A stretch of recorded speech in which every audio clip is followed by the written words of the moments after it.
Saludos a todos y bienvenidos a un nuevo vídeo de Aprende Red, donde vamos a comenzar con el capítulo 2 de esta serie de vídeos a los que estamos destinando al nuevo sistema de cotización por ingresos reales para los trabajadores autónomos.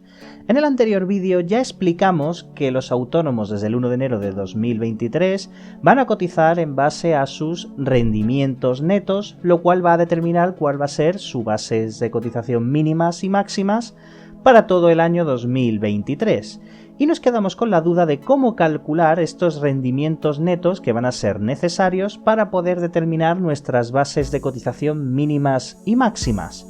Pues en este vídeo vamos a comenzar este tema haciendo una pequeña introducción a cómo va a ser un ciclo de autónomos desde este año 2023 en adelante para poder comprender el concepto de rendimientos netos que pretende que comuniquemos la Tesorería General de la Seguridad Social. Para el ejemplo, vamos a dibujar una línea de tiempo en la que vamos a hablar del año 2023, 2024 y 2025. Ahora explicaremos por qué. Como ya hemos comentado en el vídeo anterior, en el año 2023 los autónomos van a cotizar a la Tesorería General de la Seguridad Social en base a su previsión de rendimientos netos, RN, para que todos hablemos el mismo idioma, ¿vale? Todos los autónomos en el 2023 van a cotizar en base a su previsión de rendimientos netos y sería en el 2024 cuando, una vez hayamos hecho la declaración de la renta del año 2023, la Tesorería General de la Seguridad Social cruzaría datos con la agencia tributaria de ese autónomo que ha cotizado a lo largo del 23 en base a su previsión, con el fin de conocer cuál ha sido el rendimiento neto real para ver qué diferencias hay entre lo declarado a la agencia tributaria y lo cotizado en el 2023 en base a esa previsión. Esto va a dar lugar a que en el año 2024 la agencia tributaria va a ser quien le mande a la tesorería los datos de ese autónomo de todo el año 2023. ¿Por qué? Porque antes del 30 de abril del año siguiente, es decir, del año 2025, la Tesorería General de la Seguridad Social va a ejecutar lo que llamamos la regularización, que no es otra cosa que hacer esta comprobación, ver este resultado y ver si ese autónomo ha cotizado por debajo de lo que debería, por lo tanto esta regularización saldría a pagar. Si ha cotizado dentro de las bases mínimas y máximas que le habría tocado cotizar en base a sus rendimientos netos, en ese caso no habría que hacer nada. O si le sale a devolver, el caso de los autónomos que han sobrecotizado, es decir, han elegido una base de cotización claramente por encima de la base máxima que le tocaba según sus rendimientos netos, y entonces la tesorería lo que haría sería devolverle ese exceso de cotizaciones a ese trabajador autónomo con la consiguiente modificación en las bases de cotización. Del proceso de la regularización hablaremos más adelante en otro capítulo de una forma más extensa, pero básicamente, para que entendamos bien cuál es el ciclo, 2023 cotizamos en base a nuestra previsión, 2024 Hacienda le dirá a la Tesorería General de la Seguridad Social cuál ha sido el rendimiento neto real de ese autónomo del año 2023, y ya en el 2025, antes del 30 de abril para ser exactos, se ejecutará esa regularización, lo cual va a determinar si ese autónomo tiene que pagar esa diferencia hasta su base mínima correspondiente, no hacer nada porque ha cotizado acorde a su previsión de una forma correcta, o le toca recibir una devolución por parte de la Tesorería General de la Seguridad Social por haber cotizado por encima de la base máxima de su tramo según sus rendimientos netos. Posteriormente, si ese autónomo estaba en pluriactividad, concretamente a los 4 meses siguientes, la tesorería pagaría el exceso por pluriactividad que, como todos sabemos, antes del 1 de mayo de cada año la tesorería devolvía el 50% del exceso de cotización por contingencias comunes, lo devolvía antes del 1 de mayo de cada año. Ahora, como depende de esta regularización el hecho de cobrar o no este exceso por pluriactividad, en el año 2024 muchos autónomos no van a recibir ese exceso por pluriactividad porque se retrasa un año, concretamente 4 meses después de esta regularización que hará la Tesorería General de la Seguridad Social, si procede porque tenemos que tener en cuenta que esta regularización, al alterar nuestras cotizaciones, ya sea a pagar o a devolver, va a afectar de forma directa a ese exceso por pluriactividad. Todo esto lo hablaremos más adelante con mayor detalle. Aquí abajo dejamos por escrito, para todos aquellos que quieran leer esta explicación que acabamos de hacer, tenemos la explicación de todo lo anterior. Durante el 2023 cotizamos en base a nuestra previsión.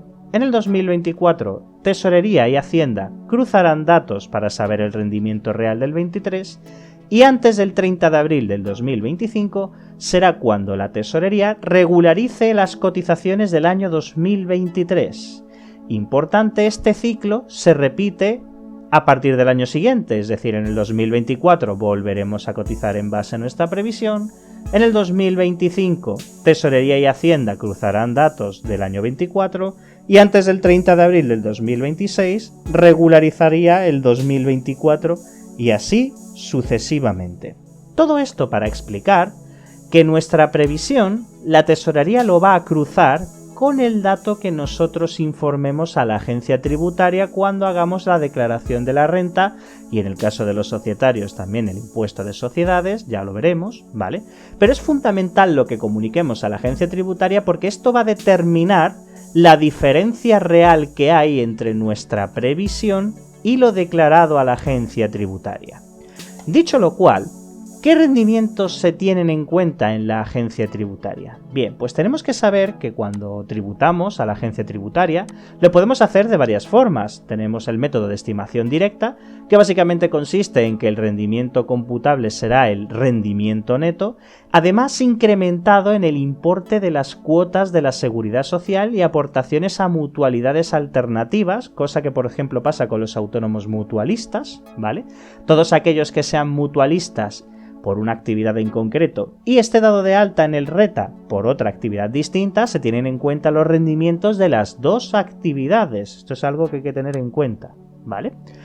Por otro lado está el método de estimación objetiva, que es un método que también tiene la agencia tributaria para ciertas actividades económicas, ¿vale? El rendimiento computable será el rendimiento neto previo minorado, que es este concepto el que hay que buscar en la agencia tributaria para saber el rendimiento neto que tendrá en cuenta la tesorería para determinar cuál es nuestra base mínima y nuestra base máxima según nuestros rendimientos netos, ¿vale? El rendimiento neto previo minorado en el caso de las actividades agrícolas, forestales y ganaderas y el rendimiento neto previo en el resto de supuestos. Luego también están las entidades con atribución de rentas, puede ser por ejemplo una comunidad de bienes, ¿vale? En el que el rendimiento computable a la persona trabajadora será para el método de estimación directa el rendimiento neto, igual que en el primer caso, y para el método de estimación objetiva en el caso de actividades agrícolas, forestales y ganaderas, el rendimiento neto minorado, siendo el rendimiento neto previo en el resto de los supuestos, ¿vale? Y por último hay que tener en cuenta los autónomos societarios y los familiares de societarios, los familiares de socios, ¿vale? En el que se computará la totalidad de los rendimientos íntegros, sean dinerarios o en especie, sobre todo teniendo en cuenta, por ejemplo, los autónomos con nómina, sería una retribución en especie, ¿vale? Y básicamente en los casos de las cooperativas, todo lo anterior, más los rendimientos íntegros del trabajo o capital mobiliario, dinerarios o en especies. Básicamente, en el caso de los autónomos societarios se tendrán en cuenta todo lo anterior, más lo que reciban ellos en concepto de rendimientos del trabajo. Y importante además aclarar que siempre de todas las actividades económicas que tenga ese autónomo. Un autónomo con 2, 3, 4, 5 actividades económicas diferentes o un societario con 4 o 5 empresas diferentes, se tendrá en cuenta el rendimiento neto en conjunto de todas las actividades económicas a la hora de calcular el rendimiento neto, ¿vale? Muy importante que tengamos en mente nuestra forma de tributar y el concepto de rendimiento neto que nos corresponda, es decir, según nuestra forma de tributar, porque ahora viene lo importante, el cómo calcular el rendimiento neto mensual para la Tesorería General de la Seguridad Social. Porque una cosa es el rendimiento neto que obtenemos en la agencia tributaria cuando hacemos nuestras declaraciones tributarias, ¿vale? Pero es importante tener en cuenta qué fórmula tiene la Tesorería General de la Seguridad Social para calcular el rendimiento neto que nos corresponde para nuestras bases de cotización, ¿vale? Muy importante, para cualquier trabajador autónomo, la fórmula va a ser la siguiente. Tenemos que buscar nuestro concepto de rendimiento neto según tributemos, que lo hemos visto en la diapositiva anterior, ¿vale? Nuestro rendimiento neto según la agencia tributaria anual, porque este dato lo vamos a conseguir siempre anual, ¿de acuerdo? Y tenemos que aplicarle a este rendimiento neto según la agencia tributaria una deducción del 7%. Como norma general a todos los autónomos hay que aplicarle a este rendimiento neto una reducción del 7% en concepto de gastos genéricos o gastos de difícil justificación, como lo queramos llamar, ¿vale? Pero la Tesorería General de la Seguridad Social sí o sí, a ese rendimiento neto que nosotros informamos en la agencia tributaria, le va a aplicar una deducción del 7%, ¿vale? Y de este cálculo luego después tenemos que hacer una división por el número de días de alta en el RETA en el año natural. Es decir, no lo vamos a dividir siempre por 360 días que tiene el año. No.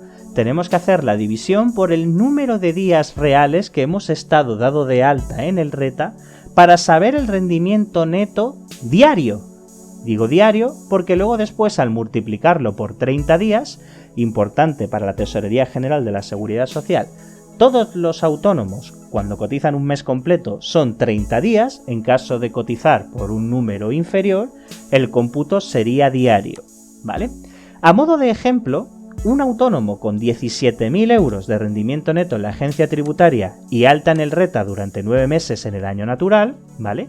Aplicando la fórmula sería el rendimiento neto anual, que son los 17.000 que hemos dicho, menos, y aplicamos aquí esa deducción del 7%, y luego después dividimos por los 270 días que ha estado de alta, 30 días por 9 meses, 270 días, obtenemos un rendimiento neto diario que multiplicado por 30 días, si hacemos toda esta fórmula, ¿vale?, nos da como resultado 1.756,67 euros de rendimiento neto, que después tendremos que irnos a nuestra tabla de rendimientos netos, ahora la mostraré, ¿vale?, para saber en qué tramo estaríamos encuadrados. En este caso, para que podamos verlo de una forma clara, vamos a irnos directamente a nuestra tabla de rendimientos netos, que ya lo estamos viendo en pantalla, ¿vale? Esta tabla de rendimientos netos, si nosotros tenemos por encima de 1.700, por debajo de 1.850, pues estaríamos encuadrados en el tramo cuarto,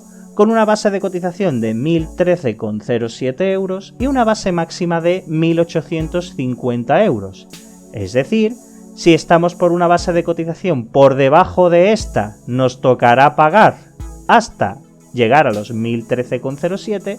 Si estamos por una base superior a 1.850 euros, nos van a devolver dinero hasta alcanzar los 1.850 euros, que sería nuestra base máxima correspondiente según nuestro tramo. ¿De acuerdo? En principio parece complicado, ¿vale? Pero cuando le cojamos el truco veréis que realmente no es tan difícil. Lo realmente importante aquí es calcular bien el rendimiento neto para poder saber en qué tramo estaríamos encuadrados en la tabla que hemos mostrado anteriormente, ¿vale? En el caso de los autónomos societarios, la fórmula que debemos seguir es parecida. Digo parecida porque el porcentaje de reducción, ese 7% que hemos dicho antes, en el caso de los autónomos societarios, los familiares de esos societarios y los socios de sociedades laborales, la fórmula es la misma, pero aplicando una deducción únicamente del 3%, ¿vale? En lugar del 7% para todos los autónomos. En el caso de estos tres en concreto, la reducción por gastos genéricos o por gastos de difícil justificación sería del 3%, el resto de la fórmula se mantendría igual. Repitiendo el mismo ejemplo de antes, este autónomo societario con 17.000 euros de rendimiento neto, ¿vale?, aplicamos exactamente la misma fórmula, lo único que solamente deducimos un 3%, de forma que a la hora de hacer la división y multiplicarlo por 30 días, en este caso nos sale un rendimiento neto mensual de 1.832,22 euros. De forma que, según nuestra tabla anterior, pues estaríamos encuadrados exactamente en el mismo tramo porque no superamos los 1.850 euros, ¿de acuerdo? Un apunte súper importante que quiero realizar respecto a los autónomos societarios es el tema de el requisito que hay que cumplir para poder aplicar esa reducción del 3%, y es que se debe de estar de alta en el RETA un mínimo de 90 días en el año natural, porque en caso contrario no habrá ningún tipo de reducción, es decir, esa reducción del 3% que se está aplicando a los societarios, familiares de societarios y socios de sociedades laborales solamente se puede aplicar en el caso de que estén dados de alta un mínimo de 90 días en el año natural. En caso contrario, el rendimiento neto que obtengamos en la agencia tributaria será lo que directamente deberemos dividir entre el número de días que hemos estado dados de alta sin ningún tipo de reducción y luego multiplicarlo por 30 días para obtener ese rendimiento neto mensual, ¿vale? Muy importante, hemos obtenido ya una fórmula para poder calcular los rendimientos netos. El siguiente paso, obviamente, será cómo comunicar esos rendimientos netos. Bien, pues en el próximo capítulo de esta serie de vídeos hablaremos de cómo informar esos rendimientos netos tanto en el portal Importas de la Tesorería General de la Seguridad Social como a través del sistema Red. Muchas gracias y nos vemos en el siguiente capítulo.